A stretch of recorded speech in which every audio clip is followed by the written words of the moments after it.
મેં દર દિન ખિસ્સામાંથી 10ની નોટ આપી, મોકલે પૂરી શાક ખાઈ લે છે. 10ની નોટ આપતા તાપી પછી એનું મોઢું જોતું એવું લાગે કે બેઝિકલી કોઈ ભિખારી નથી, કોઈ સારા ઘરનો છોકરો એવી પરિસ્થિતિમાં મૂકી ગયો છે, બિચારાને ભીખ માગવી પડી છે. મેં પૂછ્યું, મોકલે તું સારા ઘરનો છોકરો લાગે છે, ભીખ માગે છે, એ તારી આવી હાલત કેવી રીતે થઈ? પેલો કે સાહેબ હું પહેલા તમારે જેવો જ હતો, લોકો જ્યાં 2 માગે ત્યાં 10ની હાલતો હતો, એમાં ને એમાં અહીંયા આવી ગયો. હું તો ભગવાનને એટલી પ્રાર્થના કરું કે તમને મારા જેવા દાડા ના આવે. ઇન ફ્યુચર જયારે ઇન્ડિયા આવો, અમદાવાદ આવો કે અમદાવાદની બહાર ગમે ત્યાં મંદિરમાં દર્શન કરવા જાઓ ને, તો મારી આ ટીપ તમને હું આપું છું, કામ લાગશે, સાચવજો અને એ પ્રમાણે બિહેવ કરજો. મંદિરે પગે લાગીને જયારે બહાર નીકળો અને કોઈની રાહ જોતા હોય, અમદાવાદમાં ઘણી વાર એવું થાય, મોટાભાગના મંદિરોમાં સ્ત્રીની લાઈન અલગ હોય, પુરુષની અલગ હોય. આપણે જઈને દર્શન કરીને વહેલા નીકળીએ, પત્નીને આવતા વાર થાય એટલે આપણે બહાર ક્યાંને મૂકીને જતા ના રહીએ, આપણે એની રાહ જોઈએ. હવે બહાર ઉભા રહીને રાહ જોતા હોય એ દરમિયાન જો તમને કોણીએ ખંજવાળ આવે તો હું ખંજવાળું છું એમ ખંજવાળવાનું, આ કોણી આવે તો આમ ખંજવાળવાનું. મંદિરની બહાર ઉભા રહીને મહેરબાની કરીને કોઈ આમ ના ખંજવાળતા. હમણાં ભદ્રકાળી મંદિર આમ ખંજવાળતો તો એક બેનો સિક્કો મૂકીને જતા રહ્યા. બેનો કોઈને હાથમાં પકડીને ગયા. મને 2 મિનિટ પછી ખ્યાલ આવ્યો, હું સમજ્યા, મારે કામ લાગ્યા, બૂટ હાચવાના છૂટા નહોતા ચાલવાના હતા, લાલ દીધા. એટલે અમદાવાદ આવો તો ધ્યાન રાખજો, મંદિરે ખાસ દર્શન કરવા જાવ તારે. પણ જયારે અમે કોમેડીના પ્રોગ્રામ આપતા ને ત્યારે ઓડિયન્સમાંથી ઘણી વાર અમને ઇન્ટરવ્યુમાં લોકો પૂછવા આવતા કે દિનકરભાઈ આ બધું અમને ક્યાંથી મળે છે, આ બધું અમે શોધી કાઢીએ છીએ ક્યાંથી, અમારું રો મટીરિયલ શું છે? તો આ હસી ખુશી મોજ મજા મસ્તીની વાતો અમને જો સૌથી વધારે મળતી હોય ને તો સમાજમાંથી મળે છે. અને મેં સમાજનો સૌથી મોટો સ્ટડી કર્યો છે. આપણા સમાજમાં 2 વર્ગ છે. એક વર્ગ જેના મોઢા પર હસી ખુશી મોજ મજા મસ્તીએ તાળા માર્યા છે, હંમેશા ટેન્શનમાં જ ફરતો હોય. એટલે નરેન્દ્ર મોદીને ગુજરાત ચલાવવાનું ટેન્શન ના હોય, મનમોહન સિંહને દેશ હિન્દુસ્તાન ચલાવવાનું ટેન્શન ના હોય, એના કરતા વધારે ટેન્શન અમથે અમથા 2 છોકરાને બૈરીવાળા ઘરનું લઈને ફરતો હોય, હંમેશા દિવેલું ડાચું હોય. એની લાઈફમાં કોઈ આનંદની વાત થઈ હોય, આનંદનો પ્રસંગ થયો હોય તો એની રજૂઆતે રોતા રોતા કરતો હોય. એક આવો વર્ગ છે. એની સામે બીજો કોન્ટ્રાસ્ટ છે. એક વર્ગ એવો છે જેના મોઢા પર તમને દુઃખ શોધ્યું જોવા ના મળે, એ હંમેશા હસતો જ હોય. 24 કલાક 365 દાડા બેટરી ફૂલ ચાર્જ, ફૂલ મોડ, કાયમ હસતો હોય. આ બંને વર્ગમાં તમને એક એક્ઝામ્પલ આપું. પહેલો વર્ગ જેના મોઢા પર હસી ખુશી મોજ મજા મસ્તી તાળા માર્યા છે, એવો હમણાં મને મળ્યો. તો મેં એને પૂછ્યું, મારે ક્યાં હતો, અઠવાડિયે દેખાતો નથી, તને કશી ખબર જ નથી? હું કોના શું થયું? મોટા ભાભી સુરેન્દ્રનગર ગયેલા મને ડિલિવરી ઉપર, મૂકવા એમને યાર પરમ દાડા બાબો આવ્યો. હવે ગધેડા 10 વર્ષે તારા ભાઈને ક્યારે બાબો આવ્યો, એના આનંદની જગ્યાએ આવું મોટું કરવાનું? અને બાબો આવ્યો એટલે રમાડવા તો જવું પડે. પપ્પાએ પાછો મને મોકલ્યો. હું તો ગયો બાબાને રમાડ્યા, કોઈ 21 હાલ્યા, કોઈ 11 હાલ્યા. મેં તો ઠાંસમાં 101 હાલ દીધા. પાછા આવતા વિરમગામથી બસમાં જગ્યા ના મળી, ઊભા આવ્યા. અમદાવાદ ઘરમાં દાખલ થયા તો સોસાયટીના બધા માણસો ચોંટી પડ્યા, પેંડા ઘડો પેંડા ઘડો. પપ્પા કહે બધા માગે છે લઈ જાય જા. એટલે પપ્પા પાસેથી 500 રૂપિયા લઈને પાછો પેંડા લઈ આવ્યો. પેંડા લઈને આવ્યો ઘેર, પપ્પા કહે આવી રીતે ખુલ્લામાં ના અપાય, એમ બોક્સ લઈને બધાને આમાં આપવા ના સારું લાગે, 250 ગ્રામના પેકેટ કરો. એટલે પાછા 250 ગ્રામના પડીકા કર્યા. એ પડીકા આખી સોસાયટી વેચ્યા, 8 પેકેટ વધ્યા. પપ્પા કે હવે જૂના પડોશીને પોળમાં આલી આવશે. એ પછી સ્કૂટર લઈને અમદાવાદથી પોળમાં સ્કૂટર ચલાવો એટલે કેવો ત્રાસ યાર. 4 કલાક ગયા. આખા 2 દિવસ દિનકર તું બિલીવ નહીં કરે, એ પડીકા વાળવામાં અને વેચવામાંથી ઊંચા ના આવ્યા. બોલ, એને ભાઈને ક્યારે બાબા એને આનંદ નથી, પડીકા વાળાને વેચ્યાનું દુઃખ છે. એની સામેનો કોન્ટ્રાસ્ટ બી છે. એક વર્ગ એવો છે જેના મોઢા પર તમને દુઃખ શોધ્યું જોવા ના મળે, એ ગમે તેની દુઃખદ વાત બહુ સહજ રીતે કરી નાખે. આવું એક હમણાં મને મળે, મેં એને પૂછ્યું ક્યાં હતો, અઠવાડિયે દેખાતો નતો, તને કીધું ખબર જ નથી? હું કહું ના, આખું અઠવાડિયું ગયું છે દિનકરી યાર, વેરી હેક્ટિક ટેરિફિક. થયું શું? ફાધર વડોદરા હતા ને બોસ, ત્યાંથી તાર આવ્યો ફાધર સિરિયસ કન્સર્ન. દિનકરી ટેક્સ લઈને વડોદરા જઈને જોયું તો father was admit in the hospital, 5 doctors were attending my father. બોલ દીકરા 5 ડોક્ટર. 5 ડોક્ટરમાં કહી દીધું કે અમદાવાદ લઈ જાઓ. સેમ ટેક્સીમાં આગળ ડ્રાઈવર જોડે હું બેસી ગયો, પાછળ સીટે પપ્પાને સુવાડી દીધા. 6 વાગે વડોદરા છોડી દીધું, 8:15 તો અમદાવાદ વીએસ હોસ્પિટલ ટચ. 8:30 તો પપ્પાને આઈસીયુ માં એડમિટ કરી દીધા. 8:45 વાગે ડોક્ટર આવી ગયા અને 9 વાગે તો ડોક્ટરે રિપોર્ટ આપી દીધો, ચેપ્ટર ઇઝ ક્લોઝ.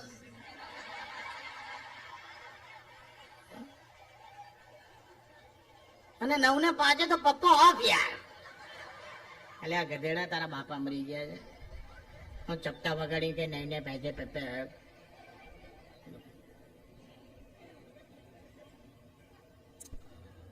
પણ અમને જયારે લોકો પૂછે છે કે આ બધો ખજાનો અમને ક્યાંથી મળે છે, એના બે સોર્સિસ બહુ મોટા છે.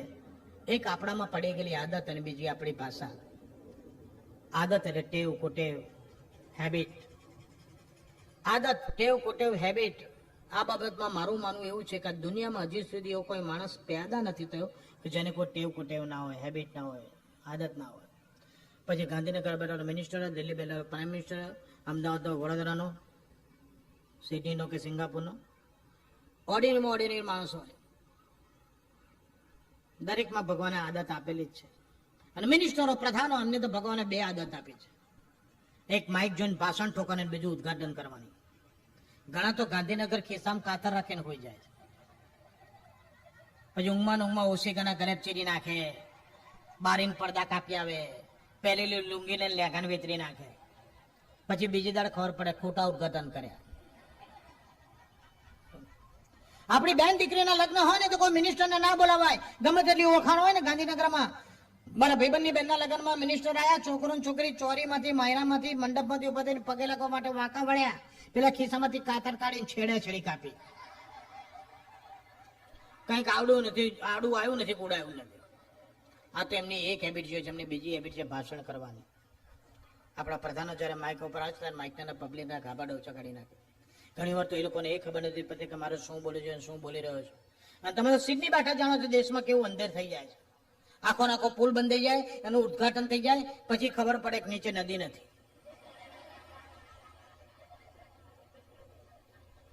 દિલ્હી બેઠેલા કોઈને દેશની પડી જ નથી.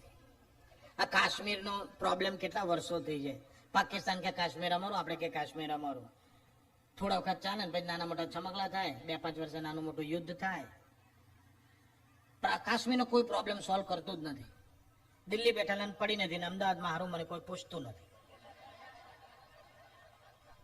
બાકી આ પ્રોબ્લેમ હું 2 મિનિટમાં સોલ્વ કરી નાખું, 2 જ મિનિટમાં. મુશરફને એટલું જ કહેવાનું છે કે તમારે કાશ્મીર જોઈએ છે. ડુ યુ બિલીવ કે તમારે કાશ્મીર તમારું છે? ઓકે, તમારે જોઈએ છે, લઈ જાઓ, આલ્યો.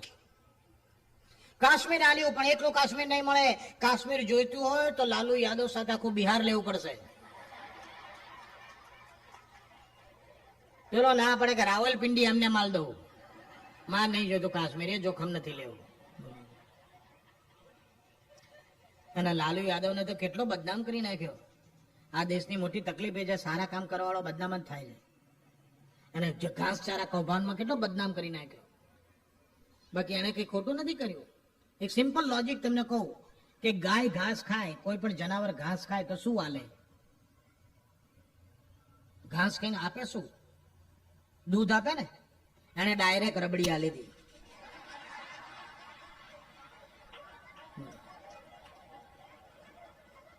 વચ્ચે બબાલા જ નહીં, સીધી ડાયરેક્ટ રબડી. રબડી જેવી સત્તા ઉપર આવ્યા પછી બિહારની દુકાનોમાં, મીઠાઈની દુકાનોમાં રબડી બનતી બંધ થઈ ગઈ. એક જણે બિહારમાં રબડીની સત્તા આવી અને બિચારાને ખબર નહીં, દુકાન જઈને પેલા કે રબડીનો ભાવ શું છે. 2 જણા પકડી ગયા. ત્યાંથી રબડી બંધ થઈ ગઈ બિહારમાં. પેલી બે ગઈ બનતી બંધ થઈ ગઈ અને પેલી બેઠી બેઠી બધાને બનાવતી થઈ ગઈ. આ તો મોટા માણસની એક હેબિટ જોઈએ છે, એમને બીજી હેબિટ છે ભાષણ કરવાની. આપણા પ્રધાનો જયારે માઇક ઉપર આવે ત્યારે માઇકના પબ્લિકના છોડિયા પાડી નાખે. ઘણી વાર તો એ લોકોને એ ખબર નથી પડતી કે શું ફંક્શન છે, મારે શું બોલે છે, શું બોલી રહ્યો છું. અને તમે તઈ બેઠા જાણો છો દેશમાં અંતર કેવું થઈ જાય છે.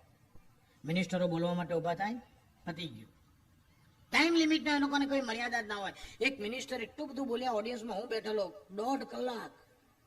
મારી બાજુમાં એક ભાઈ બેઠા, મને કે દિનકરભાઈ આ કેવી રીતે બંધ થશે યાર? 1.5 કલાક થયો યાર, હજી તો ચાલુ જ છે. અને બંધ કરાવો યાર. મેં કોઈ એક આઈડિયા છે મારી પાસે, બંધ કરાવો, પણ 100 રૂપિયાનો ખર્ચો આવે.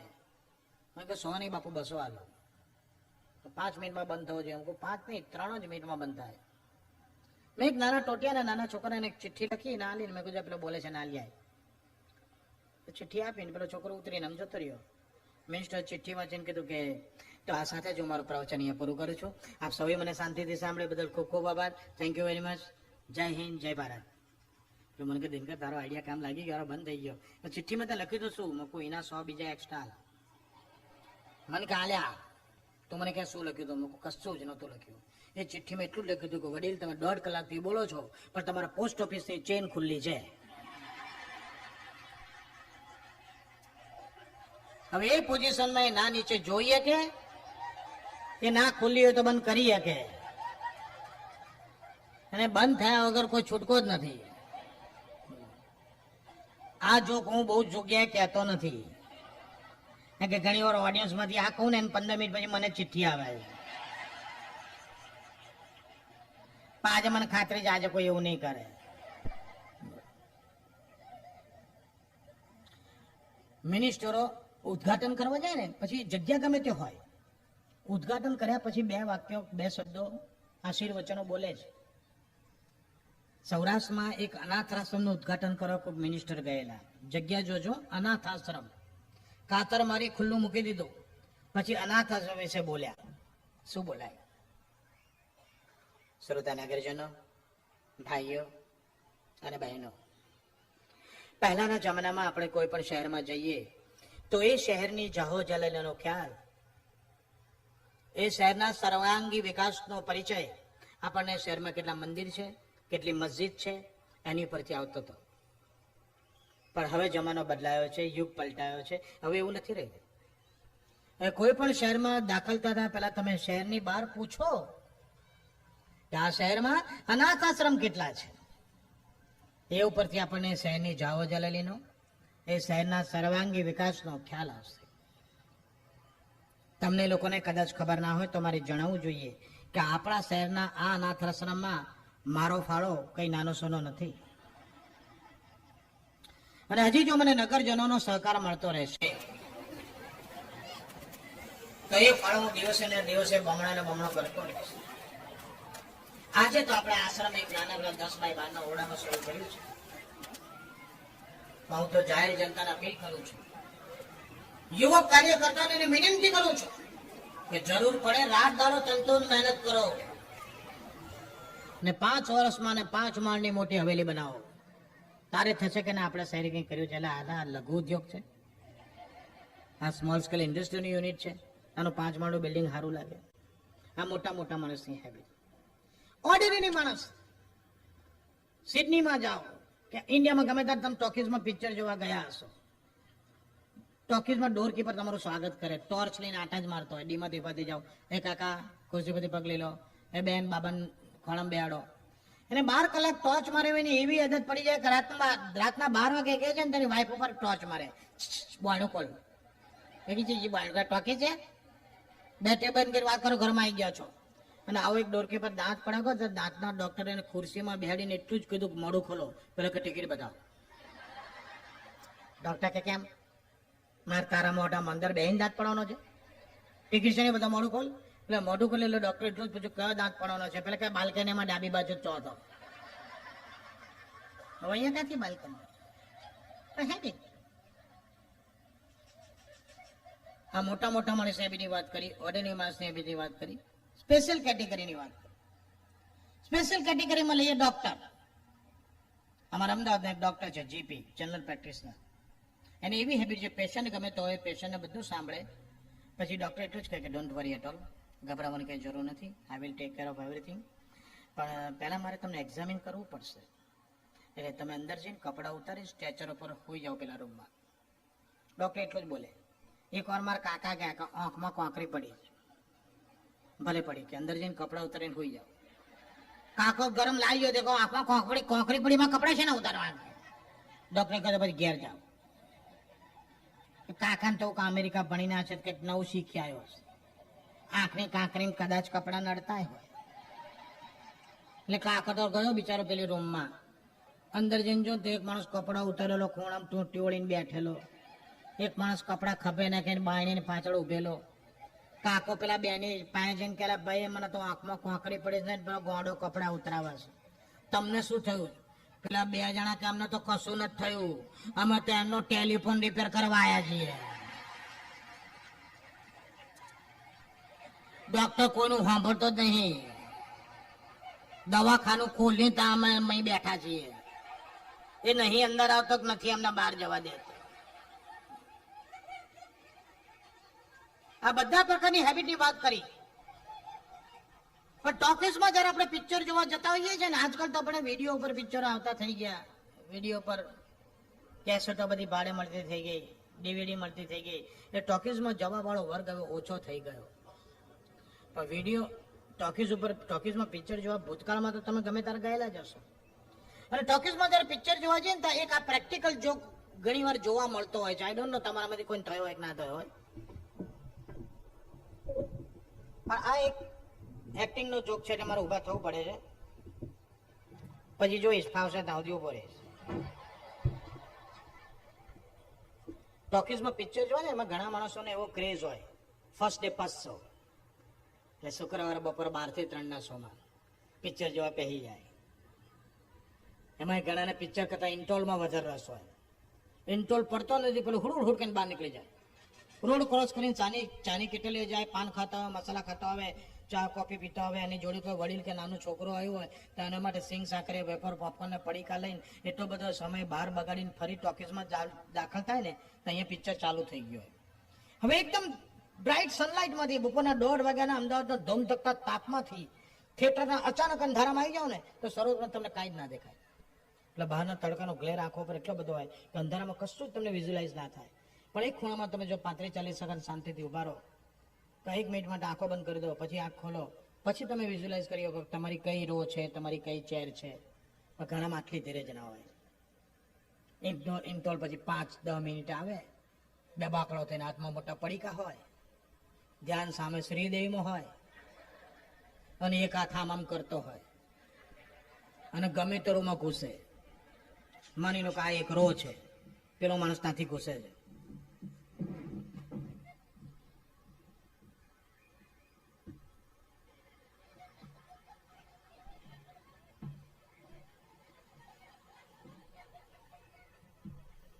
ધાર જઈને કોને ખોળામાં બેસી જાય. પેલો માણસ રાડ પડે ત્યારે ખબર પડે ખુરશી નથી ખોળો છે. ઘણા તો આમ કરતા કરતા આખી રો માંથી નીકળી જાય, અને વચ્ચે જે ચાલવાનો રસ્તો હોય ને ગેંગવે, ત્યાં ઉભો રહી જાય. હવે કોઈ નથી નહીં ત્યાં કશું નથી. ઘણા તા ગોઠવાઈ જાય. ખુરશી હોય ને એટલે સીધો ભોંય ઉપર જાય, એટલે હાથનું પડીકું છૂટી જાય અને સિંગ ઢોળીને લોવર સ્ટોલ સુધી જાય. હું વચ્ચે પિક્ચર જોવા ગયેલો. મારી બાજુમાં એક કાકા બેઠેલા. ઇન્ટોલ પછી 5 મિનિટ કાકા આમ કરતા આયા. આઈને બેઠા. મને કે સિંગ ખા. હું છોડું? મારું મોઢે જો કર, મને કે સિંગ ખા. હું તો અડધી સિંગ ખાઈ ગયો.